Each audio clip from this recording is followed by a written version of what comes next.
ఇప్పుడు మేము ఏం తెచ్చుకుంటున్నాం అంటే షాప్ నుంచి జ్యూస్లు ఏం జ్యూస్లు తెచ్చుకుంటారా? చేపల మార్కెట్ లేక ఒక్కొక్కటి కావాలంట పాపం.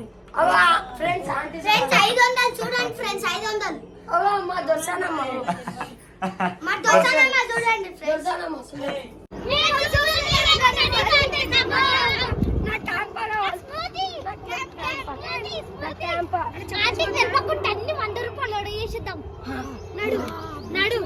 పెద్ద ప్లానింగ్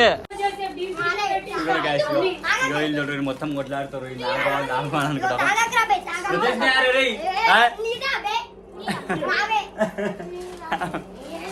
అయితే కొట్లాడుతారు ఈ లోపల మరి తీసుకొచ్చారు మీరే పెట్టేసి